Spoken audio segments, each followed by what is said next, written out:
इसमें दिक्कत का मतलब क्या है कि घर पर हम बिल्कुल हाथ पर चलाते ही नहीं, तो दिक्कत कैसे हो जाएगी। ये सब इतना फंडामेंटल है, इतनी बेसिक चीज है कि एक एक टॉपिक का भी क्वेश्चन एक दिन पूछते रहे तो 10 दिन के अंदर में आपका 11th खत्म। 11th का जो सिलेबस है 10 दिन का है मुश्किल से,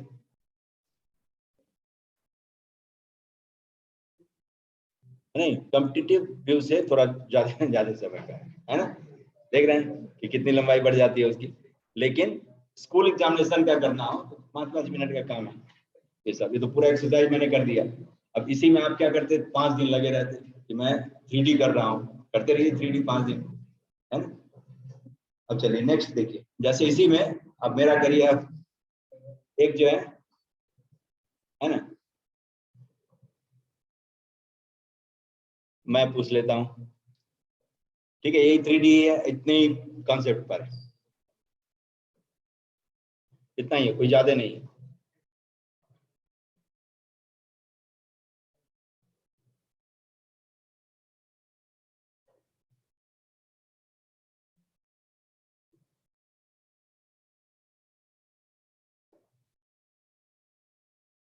ठीक है, कहते हैं कि if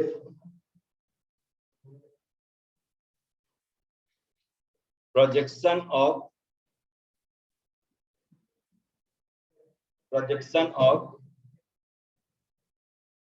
line segment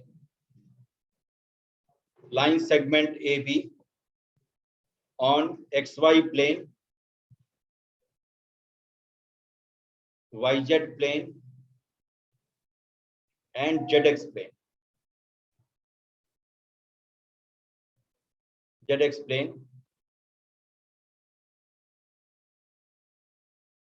are of length say 3, 4 and 5 respectively.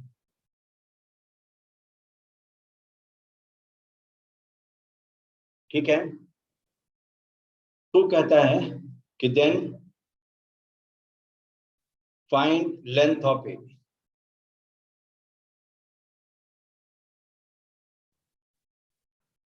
समझ गए, find length of AB.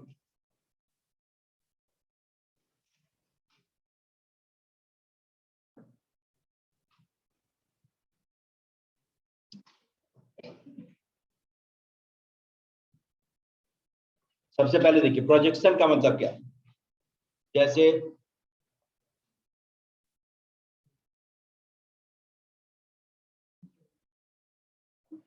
यही आपका x, y और z एक्सिस है। कोई पॉइंट मैं लेता हूं a x1 y1 z1 है, ठीक। b एक है जिसका कोऑर्डिनेट है x2 y2 z2, और इसी को ज्वाइन करके जो लाइन सेगमेंट जनरेट होता है उसके बारे में कह रहा होगा। अब इस AB को XY प्लेन पर प्रोजेक्ट करना है तो क्या करेंगे कि A से XY प्लेन पर परपेंडिकुलर डालिए, B से भी XY प्लेन पर परपेंडिकुलर डालिए जहां भी आता हो। ये फुट ऑफ परपेंडिकुलर के बीच का जो डिस्टेंस है से A डैश और इसको B डैश कहते हैं, तो ये A डैश B डैश जो कहलाता है, this is projection of AB on XY plane. समझ गए, ये XY प्लेन पर इसका प्रोजेक्शन, ठीक है। तो अब जरा देखिए, अभी एक छोटी सी बात मैं बताता हूं कि जैसे A का कोऑर्डिनेट x1 y1 z1 है, इसके पीछे वजह क्या है। तो ओरिजिन से आप x1 यूनिट चले होंगे x एक्सिस के लॉन्ग, फिर y1 यूनिट चले होंगे y एक्सिस के लॉन्ग, और फिर z1 यूनिट चले होंगे z एक्सिस के लॉन्ग, तब जाकर के पॉइंट मिला होगा, इसीलिए इसका कोऑर्डिनेट लिखते हैं x1 y1 z1। तो अब मैं आपसे पूछूं A डैश का कोऑर्डिनेट क्या होगा, लिख सकते हैं। नहीं ऊपर उठना है, ऊपर नहीं जाऊंगा। समझ गए, तो जैसे एक्स वाई यहाँ पर पॉइंट है और इसको हमें एक्स वाई प्लेन में प्रोजेक्ट करना है, यहाँ से परपेंडिकुलर डालेंगे, ठीक है। यहाँ तक पहुंचने के लिए आप एक्स एक्सिस के along X unit, Y axis के लॉन्ग वाई यूनिट और जेड एक्सिस के लॉन्ग जेड यूनिट आए होंगे, तब ये पॉइंट मिला होगा आपको। इसका कोऑर्डिनेट आप लेते हैं x1 y1 z1। अब मैं क्या कर रहा हूँ, यहाँ से परपेंडिकुलर डाल रहा हूँ, ये फोटो परपेंडिकुलर का कोऑर्डिनेट निकालना, ये z1 0 हो जाएगा, ये हाइट नहीं होगी। ठीक है, जैसे xy प्लेन में किसी पॉइंट को प्रोजेक्ट करें, किसी पॉइंट से परपेंडिकुलर डालें, तो फोटो परपेंडिकुलर का कोऑर्डिनेट लिखने के लिए z कोऑर्डिनेट को 0 करें। ठीक है, ऐसे ही yz प्लेन में परपेंडिकुलर डालें किसी पॉइंट से, तो फोटो परपेंडिकुलर का कोऑर्डिनेट निकालना है, x को 0 करेंगे। ठीक है, इसी तरह से zx प्लेन में होगा तो y कोऑर्डिनेट 0। समझ गए क्यों? इसलिए जब यहाँ तक पहुंचने के लिए तीनों एक्सिस के हम जो मूव किए होंगे डिस्टेंस, वही इसका कोऑर्डिनेट बनाया होगा। और जब दो एक्सिस को कंटेन करने वाले प्लेन यहाँ पे प्रोजेक्ट कर दिया, तो तीसरा कोऑर्डिनेट क्या हो गया? 0 हो गया। xy प्लेन के सारे पॉइंट का z कोऑर्डिनेट 0। ठीक है, yz प्लेन के सारे पॉइंट का x कोऑर्डिनेट 0। तो जिस प्लेन में प्रोजेक्ट करेंगे उस प्लेन में जो एक्सिस होता होगा सिर्फ वो कोऑर्डिनेट रहेगा, तीसरा 0 हो जाएगा। xy प्लेन में कोई भी z कोऑर्डिनेट एग्जिस्ट नहीं करेगा, z कोऑर्डिनेट विल बी 0, क्योंकि xy प्लेन में मूव करने के लिए z एक्सिस के अलावा ऊपर नीचे आने की जरूरत ही नहीं। इसीलिए z एक्सिस के xy प्लेन के सारे पॉइंट का z कोऑर्डिनेट 0 होता है। ये हो गया x1 y1 का 0। b डैश का कोऑर्डिनेट लिखते हैं तो क्या लिख लेंगे? x2 y2 0। ठीक, अब देखिए, अब मैं इसी AB को मैं प्रोजेक्ट करता हूं xy प्लेन। तो आप क्या करते हैं, यहां से परपेंडिकुलर डालते हैं इस पर। हाँ देखिए, अब तेज हो गया। ठीक है, ये A डबल डैश। ऐसे ही पढ़ने के बाद जब पढ़ाई की तरफ दिमाग जाएगा ना, तो इधर दिमाग चलने लगेगा, क्योंकि दिमाग कहीं भी चलता है इसका मतलब उसको सिर्फ ओरिएंटेशन की जरूरत है, ओरिएंटेशन की जरूरत होती है। ठीक है, नहीं तो दिमाग नहीं चलता है तो नहीं चलता है, किसी काम में नहीं चलता होगा, कहीं चलता है इसका मतलब कि वो ठीक ठाक, सिर्फ ओरिएंट करना है। तो देखिए A डबल डैश का कोऑर्डिनेट निकालें तो क्या आ जाएगा? y कोऑर्डिनेट 0, xz प्लेन में मैंने प्रोजेक्ट किया है, y coordinate 0, x1 0 y1 z1। ये b डबल डैश का x2 0 हो गया। ये हो गया xy प्लेन, xz प्लेन में प्रोजेक्शन का नतीजा। अब चलिए, अब कौन सा प्लेन बच गया? yz। और yz तो यही आपका है, तीसरा कलर। yz प्लेन में प्रोजेक्ट करते हैं, yz xy में तो हो गया, yz प्लेन में प्रोजेक्ट करते उससे ये आ जाता आपका A triple dash B triple dash. ठीक है, तो A ट्रिपल डैश का कोऑर्डिनेट क्या लिखते हैं? yz प्लेन में है तो x कोऑर्डिनेट 0 हो जाएगा, 0 y1 z1 0 y2 z2। अब जरा देखिए, अब आपका जो कंडीशन दिया हुआ है, क्या दिया हुआ है कि xy प्लेन में जो प्रोजेक्शन है उसकी लेंथ कितनी है? 3। ठीक है, अब जरा देखिए आप, xy प्लेन में जो प्रोजेक्शन है आपका, ये A डैश B डैश है, यही है। A dash B dash is 3 given है, वो मैं लिख देता हूँ एक जगह पर, A dash B dash is 3। yz plane में जो प्रोजेक्शन है, A triple dash B triple dash is 4, और zx plane A double dash B double dash is 5। और सबका कोऑर्डिनेट आपके पास में है? नहीं, सारा कोऑर्डिनेट आपके हाथ में है। अब काम करिए, देखिए कितना चलेगा। ये है कॉम्पिटिटिव एग्जामिनेशन का क्वेश्चन, समझ गए? इसी में से पूछ लेता है तो बाय द वे ये एनसीईआरटी करके गया होगा, नहीं करेगा, नहीं कर पाएगा, जब इतना नहीं सोच पाएगा तो नहीं करेगा, ये दिक्कत होती है। ठीक है, तो बस पूछ वही रहा है, वही सब चीज पूछ रहा है, वही कोऑर्डिनेट है, वही कोऑर्डिनेट को लोकेट करने का तरीका है, कैसे x1 y1 z1 कोऑर्डिनेट लिखते हैं, उसका मतलब क्या है, इतना जानता है तो कर लेगा, फिर फॉर्मूला जानता है तो नहीं होगा। अब देखिए, A डैश B डैश का स्क्वायर लिखते हैं तो क्या होता है? x1 माइनस x2 का square plus y1 minus y2 का स्क्वायर इक्वल टू कितना आ जाएगा? 9। हो गया। अब देखिए, अभी डेटा देखेंगे तो आपको और खुशी मिलेगी। y1 माइनस y2 का square plus z1 minus z2 का स्क्वायर इज 16।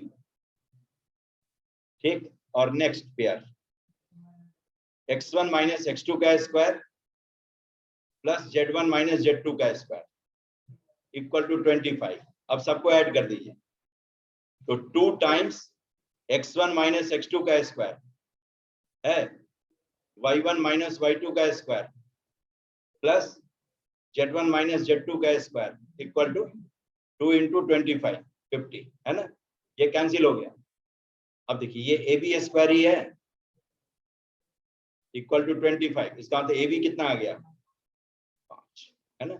जबकि जो ज्यादा दिमाग लगाएगा सोचेगा सीधा तो उसको 5√2 आता होगा, कुछ और आएगा, नहीं बहुत चीज आएगा, बहुत चीज दिखेगा उसको। लेकिन जो मैथमेटिकली सोचेगा उसको 5 ही आएगा, नहीं। इसलिए मैथमेटिक्स में कुछ चीज जो इमेजिनेशन से हो सकता है सिर्फ उतना ही लिखना है, उसके आगे नहीं। वैल्यू कभी इमेजिन करके नहीं लिखना, डेटा कभी इमेजिन करके नहीं लिखना। पोजीशन आप इमेजिन करके देख सकते हैं कि ये परपेंडिकुलर है, ये पैरेलल है, बस इतना ही।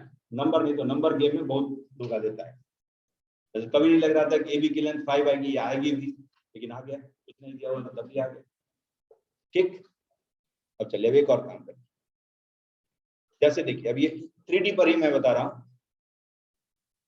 जैसे यही क्लासरूम है आपका, है ना। तो जैसे एक्स वाई प्लेन है, एक्स वाई प्लेन के सारे पॉइंट है जो पॉइंट 0, ठीक है। और जो प्लेन एक्स वाई प्लेन के पैरेलल में हो, उसके सारे पॉइंट का जेड कोऑर्डिनेट सेम है। जो किसी भी एक पॉइंट का जेड कोऑर्डिनेट है वही सारे पॉइंट का जेड कोऑर्डिनेट। क्यों? तो इस छत पर चढ़ने के लिए आपको इतनी हाइट चाहिए होगी, सारे पॉइंट का जेड कोऑर्डिनेट यही होगा। एक्स वाई प्लेन क्या, ये सारे पॉइंट का जेड कोऑर्डिनेट 0, इसके पैरेलल में जो भी पॉइंट प्लेन होगा एक्स वाई प्लेन के पैरेलल में, उसके सारे पॉइंट का जेड कोऑर्डिनेट सेम है। ऐसे ही वाईजेड प्लेन के सारे पॉइंट का एक्स कोऑर्डिनेट 0, और वाईजेड प्लेन के पैरेलल में जो प्लेन होगा उसके सारे पॉइंट का एक्स कोऑर्डिनेट सेम, जो ए का है वही सबका है। ठीक है, यहां समझ गए? समझ गए तो जवाब दीजिए। जैसे कहता है एक क्यूबॉइड है ना, फिगर में ड्रॉ कर देता हूं। क्यूबॉइड है मतलब एक क्लासरूम है, क्लासरूम में कहीं जाने की जरूरत नहीं। 3D में सबसे अच्छी बात होती है कि आप बैठ करके ही चीटिंग कर सकते हैं। क्यों? तो फिगर तो घर के सामने ही होता है। प्लेन कहेगा तो दीवार है प्लेन, है ना। क्यूबॉइड कहेगा ये है, इसी को क्यूब बना लीजिए सारे इसको बराबर करके। तो बहुत सारा काम, मैक्सिमम काम आप बैठे बैठे ही कर सकते हैं, इमेजिनेशन से कर सकते हैं। कैलकुलेशन सिर्फ कॉपी पर करनी, कैलकुलेशन इमेजिनेशन से नहीं करना। ठीक है,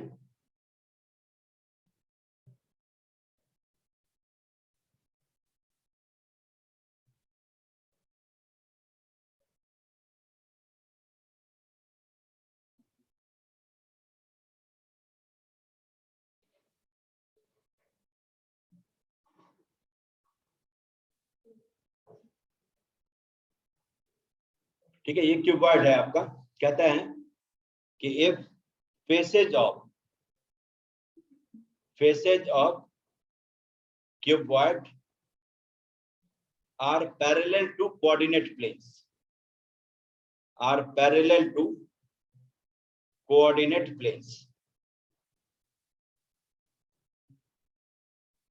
ठीक है।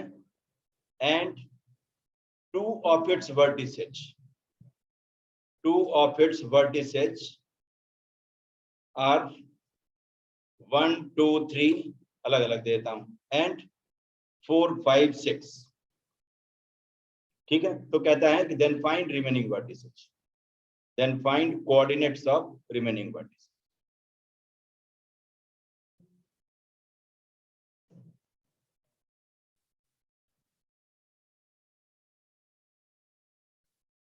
क्वेश्चन समझ गया?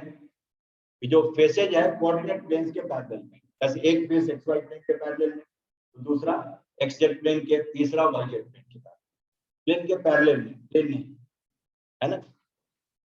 और उसमें कह रहा है आपको कि ये दो वर्टेक्स का कोऑर्डिनेट दिया हुआ है 1 2 3 और 4 5 6, ठीक है। अब सबसे पहली जवाबदेही आपकी क्या है कि ये वर्टेक्स है कौन सा, पहली जवाबदेही। फिर उसके बाद बाकी कौन कौन सा है उसको निकाल, ठीक है। ये कैसे पता चलेगा? ये तो रहस्य की बात है, नहीं? ये तो बहुत बड़ा रहस्य है। चलिए पहले मैं ये पीछे वाला जो है, ये पीछे का तीनों है, ठीक। और फ्रंट वाला अपना ये जो ओरिजिनल कलर था वो, ठीक है। ये आपका क्यूबॉइड, देखिए सबसे पहले ये दोनों पॉइंट एक प्लेन में कभी लाई नहीं करेगा, नहीं क्यों? Faces are parallel to coordinate planes. तो जब एक फेस का कोई भी पॉइंट होगा, है ना, कोई भी पॉइंट लेंगे तो एक कोऑर्डिनेट तो मैच करता होगा ना।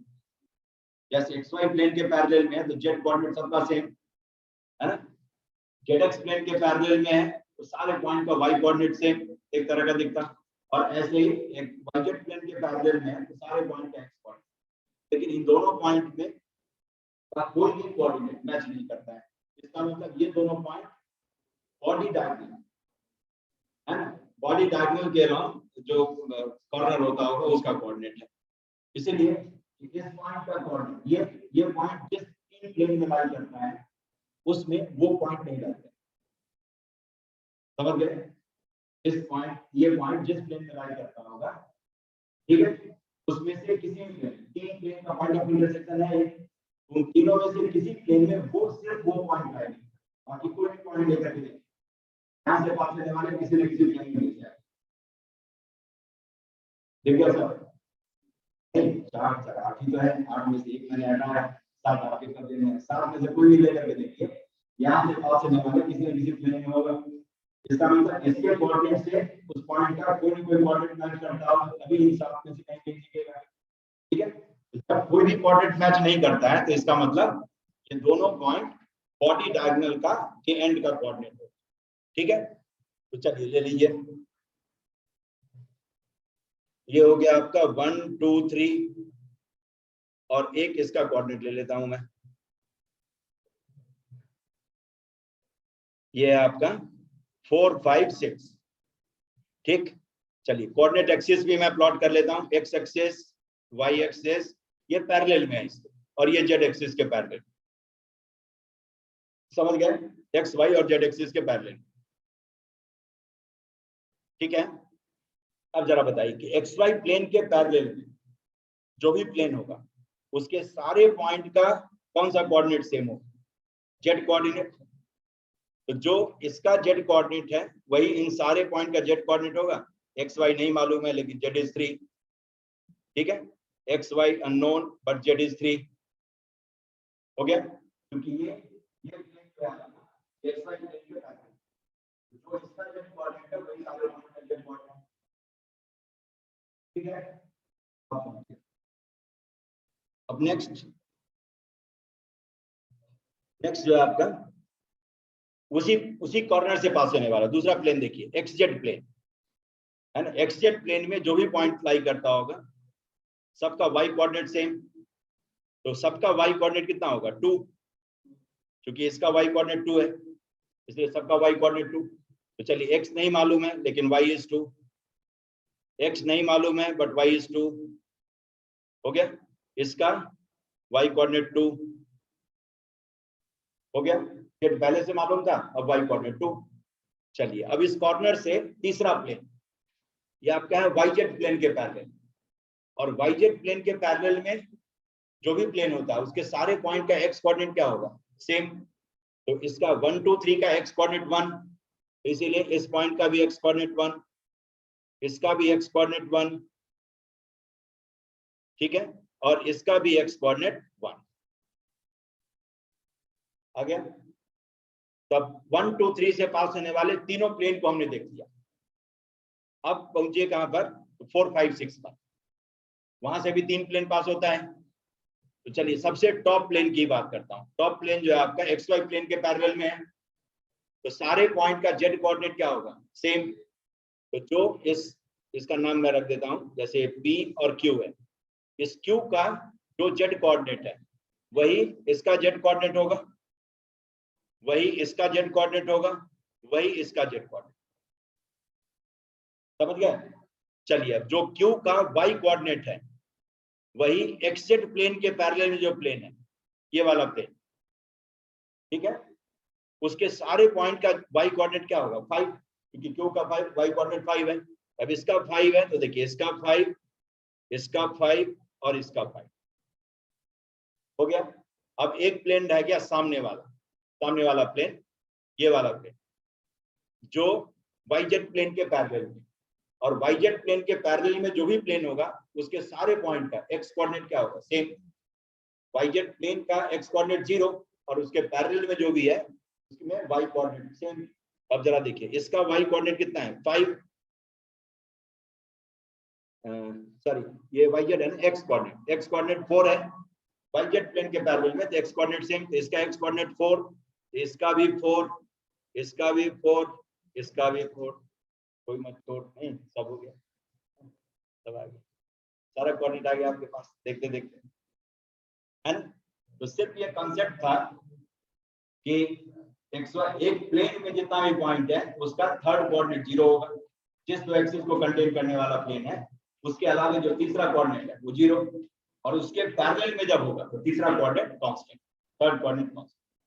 आगे ये सब कॉम्पिटिटिव एग्जामिनेशन में पूछता है, तो ये भी कोऑर्डिनेट ही है, नहीं ये भी 3D कोऑर्डिनेट ही है, लेकिन इसमें थोड़ी समझ चाहिए। और वो जो आपने किया तो आधे घंटे के अंदर में सब आर पार कर सकते हैं, नहीं शुरू से लेके अंत तक आ सकता है। तो 3D खत्म, फॉर्मली खत्म, है ना, हो जाएगा ये सब। ये तो नहीं कि आया नहीं हुआ, अब तो रोना गाना नहीं होगा इसमें, बताइए, ठीक है हो जाएगा। तो कल प्रोबेबिलिटी करवा देता हूँ, ठीक है, कल प्रोबेबिलिटी खत्म, ठीक है। फिर उसके बाद में ट्रिगोनोमेट्री नहीं होगा तो ट्रिगोनोमेट्री एक बार रिवाइज करवा दो, ठीक है। कल आइए फिर, थैंक यू।